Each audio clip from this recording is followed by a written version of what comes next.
Good morning, good afternoon, good evening, depending on where and when you are listening to this in the world. Welcome to the Global Wellness Summit 2021.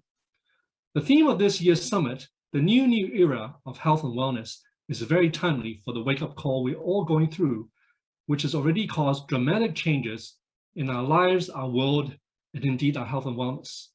In a way, some of our basic assumptions of our society and as humanity needs to be revisited and even reimagined as we face these common challenges, including a global pandemic, national and international tensions, and the ongoing climate change crisis.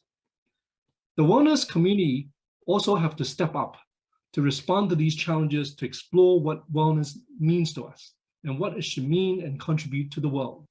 So I would like to start by asking each of you to reflect, rethink, and indeed reimagine what wellness means in this new normal we're now living in. Take a few seconds to think about how you've defined wellness in your mind up to now. In the next 20 minutes, let's discuss some ideas as to how we may update, add to, or even redefine wellness in this new era of health and wellness as the core philosophy of what the Global Wellness Institute is all about. As a teaser, you can ask yourself whether you're familiar with ideas around the world, such as Legend, Wabi-sabi, and Tianren. But before explaining these further, we have to first acknowledge and properly understand what's happened so far. What we all went through recently is nothing short of what is described as a black swan event that doesn't happen often and usually once in a lifetime. They come as surprises and have wide-ranging and substantial impact. In terms of mental wellness, for example, The Guardian has said that the threat caused by a prolonged pandemic has been the greatest since World War II. So the shock to global wellness has been nothing short of remarkable and not to be discounted. When such black swan events happen, we go through different phases to adapt to such a new reality. We start by responding to the immediate aftershocks that could be working from home, social distancing, and improving our immunity. After some time has passed, we can then reflect on the changes and see what we can learn from it, figuring out if there are things that we can do better, and may even find some silver linings from the chaos and disruptions, as what Michael pointed out in his remarks. As the pandemic has persisted, consumer behavior and mindsets have started to shift. It may indeed be time to break the old rules and completely reimagine what some of the new possibilities can be going forward. As a symptom of this, millions of people have quit their jobs this year in what is described as the Great Resignation, as many are revisiting their pre-pandemic life goals, which likely include health and wellness considerations. Part of this remarkable response may be explained by the fact that we have all been living in what can be described as a real-time simulation lab of new circumstances that would be unimaginable over 2 years ago. As we adapt and respond, we've had to come up with new approaches that would certainly have faced more reservations and challenges by consumers and society at large without the recent events. It's almost like we all stepped into a time machine or alternative reality of sorts. One of the most obvious examples is the adoption of technology in areas such as health and education, which have historically been slower than other areas such as commerce and communications. The accelerated adoption of telemedicine and hybrid care models, for example, would probably have taken years or a decade or even longer without the extended stay-at-home periods. And we have a panel in this year's summit to discuss digital health trends further. Once consumer behavior changes, though, much of it is likely to stick around for the longer term, as we've discovered the advantages of these changes. An example that may be less obvious is the return of wildlife and regeneration of natural habitats linked to the decrease in human activity which you can watch in videos from all around the world. While I'm sure that we'll start traveling again in due time, I cannot imagine that flying around the world for a small number of business meetings will take place as often vis-a-vis Zoom calls. For conferences, it's also now more viable to get special VIP guests to join in virtually that would have been impossible to invite in the past. Besides responding to changes in work and life habits, we are also reflecting more on the importance and implications of our wellness. At a personal level, we appreciate more about how healthy eating, sleeping, and natural movement habits can boost our immunity to COVID-19. We also see those with pre-existing conditions and chronic diseases have a much higher hospitalization and fatality rates. In reality, well before the epidemic, we've long been living in a world where most people in developed countries die of non-communicable diseases that are caused primarily by lifestyle choices. In fact, the 5 leading causes of death in the US and China is now exactly the same, which includes cancers, strokes, cardiovascular diseases. And according to the Global Burden of Disease study, over 50% of the root causes is related to our diets as the #1 cause, and smoking being the #2 determinant. So if any of us want to reduce our risk of dying from the top 5 leading causes by over 50% and extend longevity, just adopt a flexitarian or plant-forward diet by making sure that we consume less than 15 to 20% of meat, especially red meat. In fact, if you analyze our teeth, most of them are more similar to herbivores than carnivores. Our digestive system also suggests that in humans' evolution, our diets have been plant majority in nature. However, many have either been unaware of or did not pay proper attention to this reality. Using a US research study as an example, which shows that more than half of Americans don't realize that the type of food they eat, smoking, and alcohol they drink, getting a good night's sleep, all play an important role in whether or not you develop certain cancers. Over 50% of Americans think that cancer is out of control, whereas, in fact, about 70% of cancers can be prevented based on lifestyle choices. It is for this reason that GWI's Wellness Moonshot is such an important vision. If we look more broadly to reflect on public health, it's also driven by our collective choices. It's especially important to recognize how interdependent and interconnected we are, and what impact this has on public health.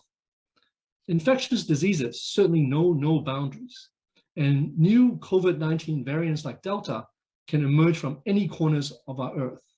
That's why public health issues such as vaccine equity is so important and relevant now. That's also why there's no true personal or national wellness without global wellness when it comes to pandemics. In fact, one could easily argue that international cooperation and coordination through global organizations such as the UN or the WHO on how to tackle current or future pandemics will almost certainly improve our global response and outcome. Dean Michelle Williams of Harvard School of Public Health will be sharing her insights on these topics during this year's summit. Even more broadly, COVID-19 is not the first coronavirus, and clearly not the first zoonotic disease in recent years. Bird flu, swine flu, mad cow disease are also other examples how diseases can move from animals to humans. What we often do not realize or talk about enough is that the density of animals in factory farms for beef, pork, and chicken all increase the risk of similar diseases emerging and spreading around the world. As meat demand continues to grow, since the global population and economies continue to grow, this risk will likely increase unless we make different choices to improve the wellness of our overall ecosystem.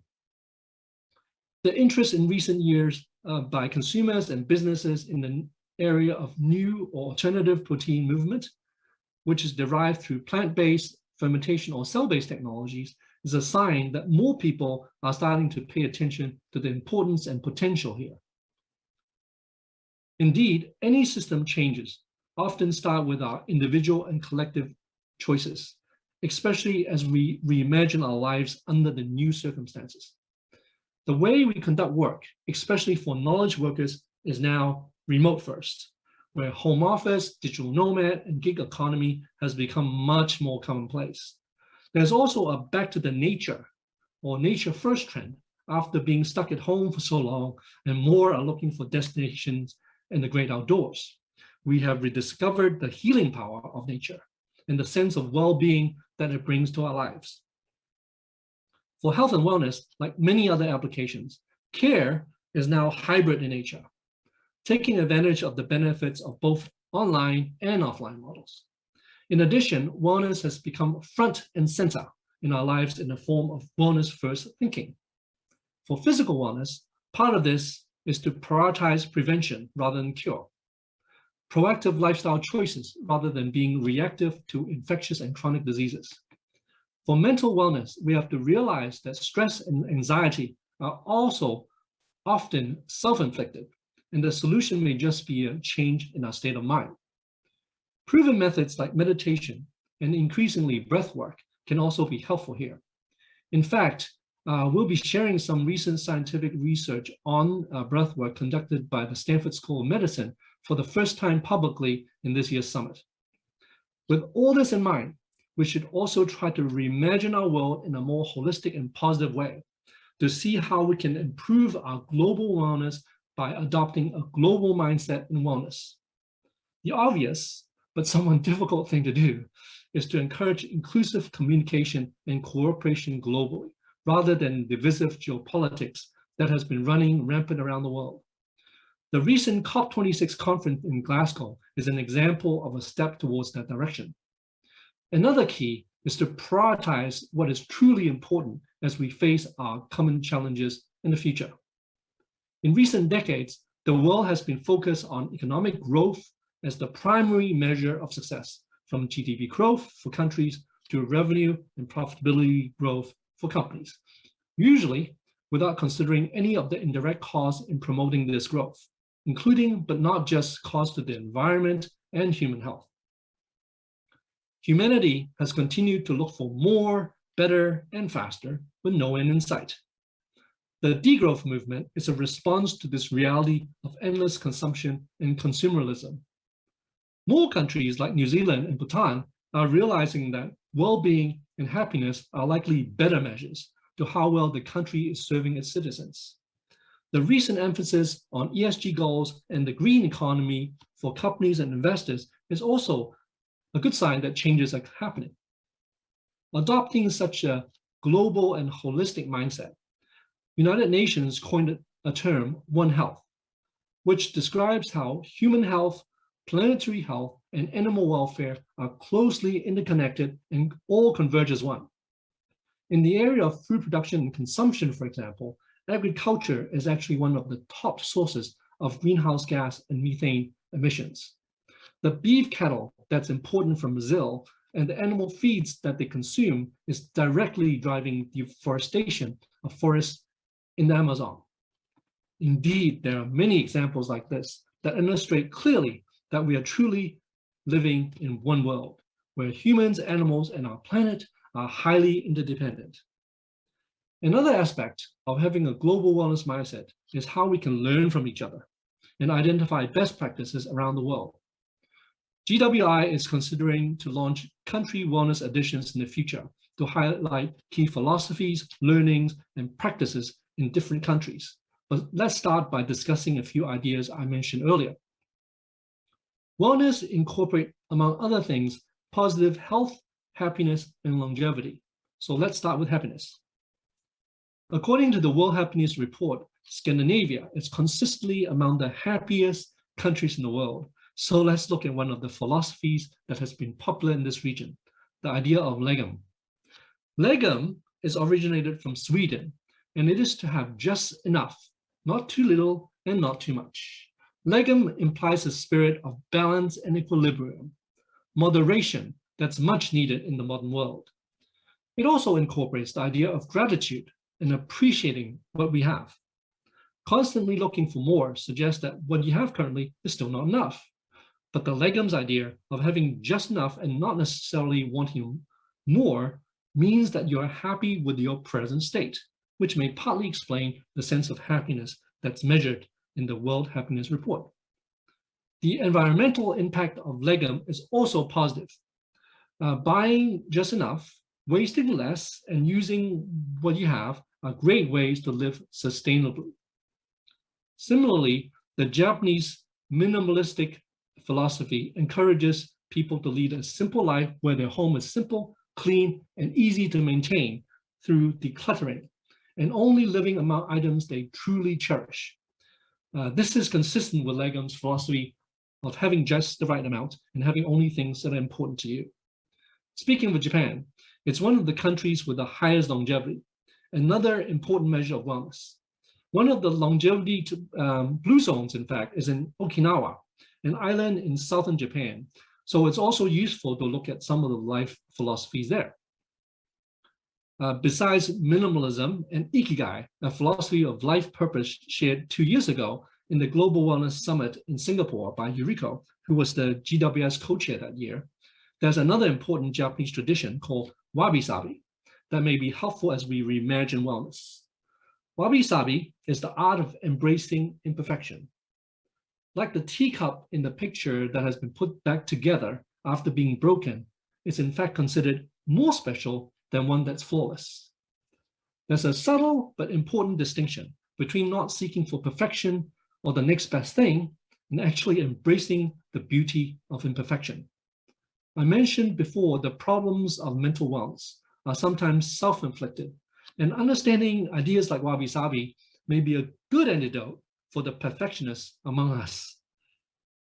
A spirit of conservation and recycling seems to be embedded in the wabi-sabi philosophy, as we've observed with the teacup, which is also a positive way to live a sustainable lifestyle like Legum. Now, if Japan has one of the highest longevity population, China is one of the longest surviving civilization on Earth. And you can also classify this as a form of longevity. So there are likely ideas here that can be leveraged as we reimagine wellness. I especially like one that's summarized by a Chinese proverb, Tianren he yi, so much that I decided to name the companies I co-founded after it, Tianren Culture and He Yi Holdings. Tian represents nature, and Ren means humanity. He yi can be understood as converging into one or in balance or equilibrium together. So if you put it all together, the proverb suggests the philosophy of harmony between nature and humanity, 天人合一. Humanity relies on nature to survive, and nature is directly impacted by human behavior and choices. When they are in harmony, both nature and humanity thrive. But when they're at odds, they can damage or even destroy each other. Human nature implies the symbiotic relationship between human and nature. This interdependence requires balance, equilibrium, living in a way that aims to have just enough and not always looking for endless growth and perfection. So, as we look into the future, after going through a once-in-a-lifetime Black Swan event, which has turned our world into a real-time simulation lab, it's prime time for revisiting, rethinking, and reimagining our way of life, as we are looking to reboot, renew to a future with more resilience. Global wellness is a critical part, if not the core of this resilience, at both the personal and global level. As such, I want to close by going back to the initial premise of redefining and reimagining wellness by proposing a philosophical underpinning of how we should look at global wellness, and that is being one with nature. Integrating this with the current GWI's definition, we can redefine wellness to something like this: the active pursuit of activities, choices, and lifestyles that lead to a state of holistic health and oneness or alignment with nature. At a personal level, if we eat, rest, move, feel, and indeed live consistently with and be one with nature, we are likely in a state of wellness. Eating natural, local seasonal foods, moving and resting in line with our circadian rhythms, having our mind and spirit in a state of flow consciousness and being in the present moment, all leads to a sense of natural well-being. Indeed, Mother Nature has an inherent inner wisdom that points to the true path to wellness. At the global level, as humanity, if we can live in alignment with, in balance, equilibrium, and harmony with nature, the health of the planet we live in, our long-term global well-being, and our survival and viability as a species is also likely to be in a position of wellness, and that is indeed something worth reimagining. Thank you very much.